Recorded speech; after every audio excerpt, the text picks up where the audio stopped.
What's going on, everyone? My name is Bruno and this is my Paldea Battle Academy draft analysis for your Chernobyl Dragalgy. So this is gonna be my first 6v6 uploaded league, let's say.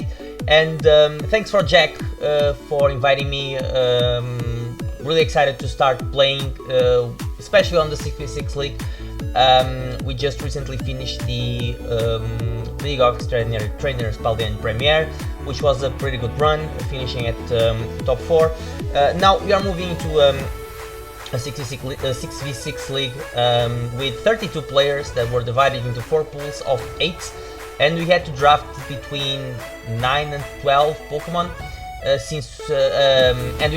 I dropped pretty much 11. So this is my draft analysis for the league. Again, thanks for Jack for inviting me, and yeah, I'm really excited to start playing and to show you my draft for this season. So my first pick, I actually got pick number 1 out of out of 8, which is pretty lucky. I think it's the first time I'm playing a league where I got first pick, which is great.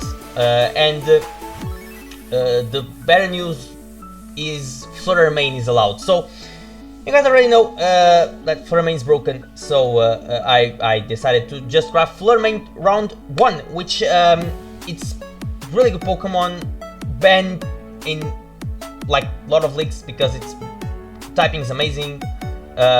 Booster energy exists that puts the thing even more broken. 2 phenomenal stabs, and that's pretty much really fast, one of the fastest of the game, and hits like a truck. So it's broken and I got it. Am I gonna be good with it? Probably not, but I still got it. So it's a Pokemon that it's gonna be banned in future leagues, I'm pretty sure, because it's usually banned. So I just wanted to try it out in this league because I got the opportunity to. So Flutter main, my round 1 pick. My next pick is gonna be Rotom-Wash. I actually wanted Corviknight to find and to form a pretty good defensive core, but Corviknight got snapped before me. Thanks Lucas for doing it, and I just got Rotom-Wash, which it doesn't get T-Fog anymore, at least for now. Doesn't get Pain Split. Still a pretty reliable water type.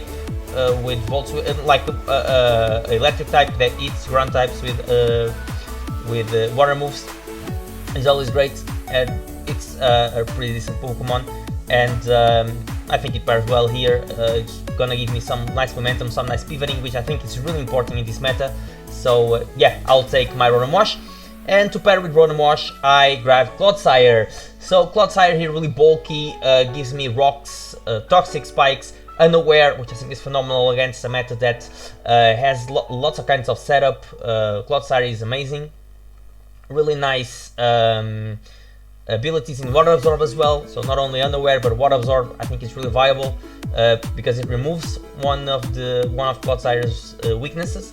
And yeah, I think that's pretty much it. It's annoying. It's really hard to take down this Pokemon, and yeah, really excited to use it. I really like some Pokemons, and this one particularly, it's pretty interesting. Next pick is one of my Terra Captains, which is going to be Volcarona. Now, the way the Terra mechanic works here is that we had 25 points for I'm not sure if you limited Terra options. We just had to, it's 25 points. This is going to be one of my Terra Captains. You had to pick. So the Pokemon had to, we had 2 Terra options, so you guys can see that I choose Fire and Fairy.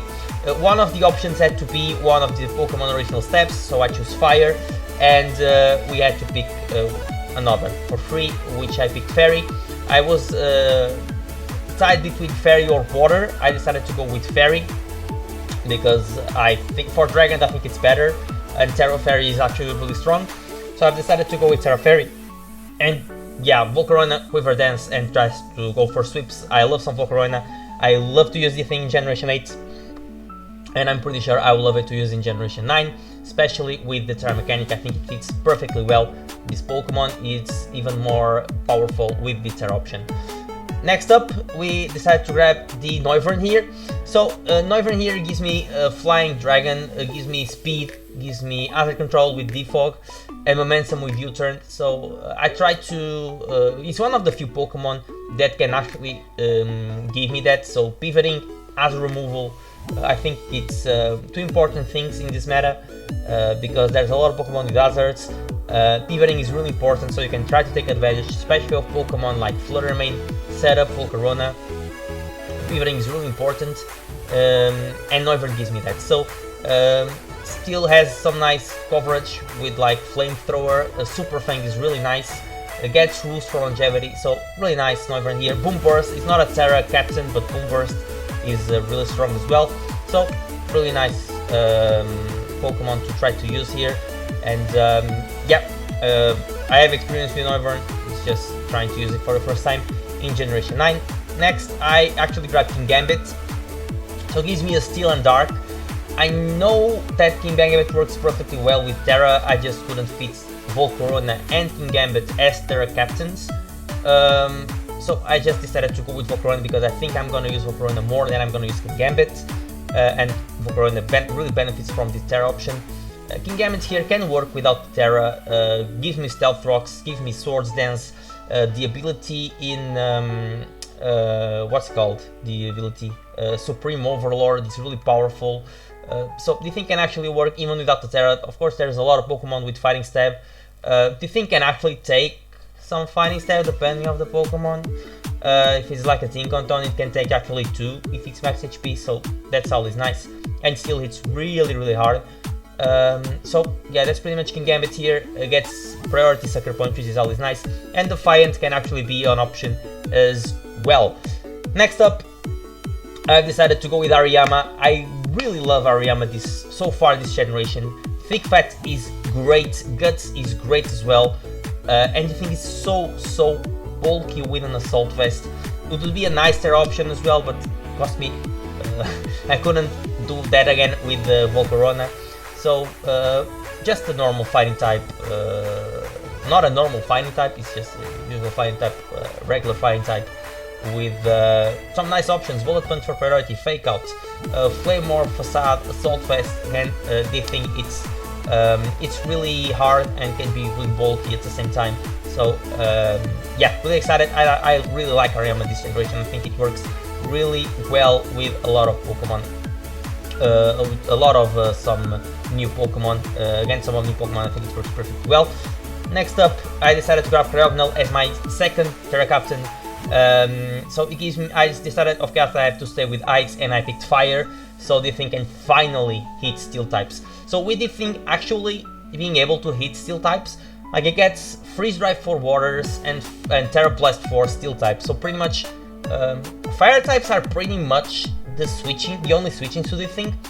Even though the thing gets Water Pulse, it's not an amazing Water type move, but gets Water Pulse, and actually a Rapid Spin as well, which I think is pretty viable.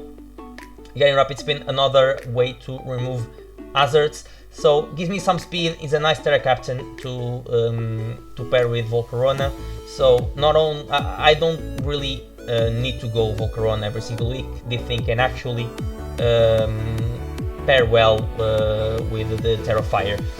Next up, and actually Levitate, so if I go for Terra Fire, I remove one of the weaknesses. That's important to note as well. I'm not gonna be hit by ground moves. Go-Goat next. So I wanted Serena, that thing got sniped. I decided to go with a low tier grass in Go-Goat. Really bulky. Sap Sipper is a nice ability. I mean, it's not an amazing grass type, but it's a bulky one. And yeah, it can work in certain weeks. It's not the Pokemon that I'm gonna bring every week. It's a Go-Goat. It's the Goat. And yeah, I actually used it. I didn't use it in Generation 8 because it didn't exist, but I used it in Generation 7 a couple of times. It was a nice Pokemon. It's a nice backup. It's just a bulky grass. So every team has a bulky grass pretty much. So this is mine. There's not much to say about it. Actually, Milk Drink, reliable recovery is pretty cool as well. Espion next. So Magic Bounce. It's really viable, again, to stuck with hazards. And yeah, it will be nice as a Terra Captain, but again, I had to choose two. and I already picked mine. This thing gets Calm Mind, gets fairy coverage for dark types. It's a decently fast psychic type that hits kind of hard, so it's an Espion, it's an old generation Pokemon, and yeah, I think it pairs pretty well here, especially with the speed tier. We didn't have a psychic attack so far, and the magic possibility that at least will make my opponent think twice before setting up hazards. And my last Pokemon is Persian. Just I had like 2 points left, 2 or 3 points left, either way, and Persian was available, was pretty much one of the best low tier mons available. I wanted a normal type, a ghost immunity, because ghost types eat like a truck this generation, especially ones like Gengar. I'm glad I have Flutter Mane, because like there's no switching to Flutter Mane. Yeah, Persian was available, works well, gets tons of coverage, and it's decently fast as well with U-turn, so pivoting again really important. Like most of my team has pivoting moves, and yeah, so that's pretty much the team. Week one will go up next week on Friday, so uploads will be every Friday, and week 1 is going to be against Razor Claw. Really excited for it, hope you guys enjoy. In the description there's a link to the PBA Discord and to all the other coaches. Well, not the other coaches, because there are like other 31 coaches. I will at least give my I will put my division opponents links, so you guys can check those out. We're gonna have some really nice battles, I hope, at least. And yeah, thank you guys for watching. I will see you guys in the next video. So peace, guys.